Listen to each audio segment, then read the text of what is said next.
The church is so rich in symbols and symbolism, and to hear it through what you're talking about, you're just experiencing this. And for me, it's a lifetime.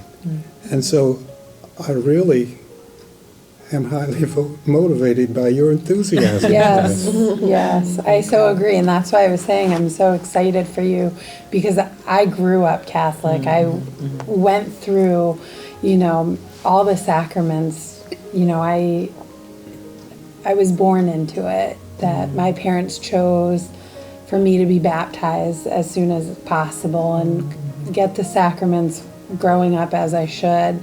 So to see someone new come into it, you reopen our eyes who've been doing this and put a new spin on it and just add enthusiasm back into it, that it's not just this mundane thing. It's, you've opened my eyes to things again that's like, oh yeah, forgot about that, or I need to look back into this. So thank you. That's awesome.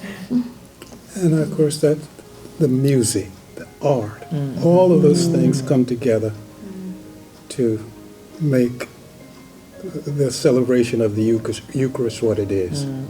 Beautiful. Yes. Are there any other particular symbols,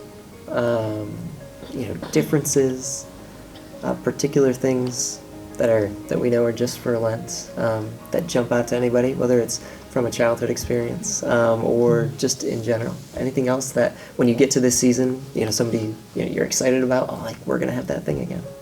For me, it's, we were talking about colors and how it's the time of the season. Our church, after the resurrection, it goes white, everything. It's white lilies, it's white banners. And it just reminds me that, Christ rose, and he died on the cross, and he rose for us. And that's one of my favorite things to say, is the white all throughout the church. And it's been like that since I was a kid. It never gets old, how they decorate the church, even though it's very similar every year. It's something I look forward to. We see the purple, and then all of a sudden everything goes white, and it's like, it's pure, you've restarted. It's a refresh, it's a reset. Yeah.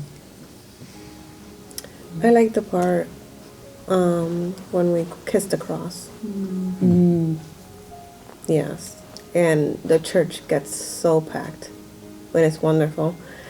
And I don't know, just waiting in line, silently when the music just makes me think about if I was there when that happened. It takes me back to thinking about what it would be if I was there. That just reminded me of something. I was having trouble thinking of something, but then when you were talking about kissing the cross, for some reason I was thinking about Holy Thursday and the incense. I don't know if you guys had incense in your churches at the end of the Holy Thursday service, but we would process around, and there would be incense, and there would just be a very solemn feeling where we all left in silence at the end of Mass. So it just evokes a very strong memory, the combination of the smelling of incense and then the procession and kind of the quiet of the night as we left the church and knowing what we were entering into for the next 3 days. I don't know who said it in the group, but how much I love the Easter Triduum. Just those 3 days are such a special time in the church, and those services are always my favorite. So yeah, definitely the Good Friday service along with the Holy Thursday service. There's so many different moments that stand out in my mind. So.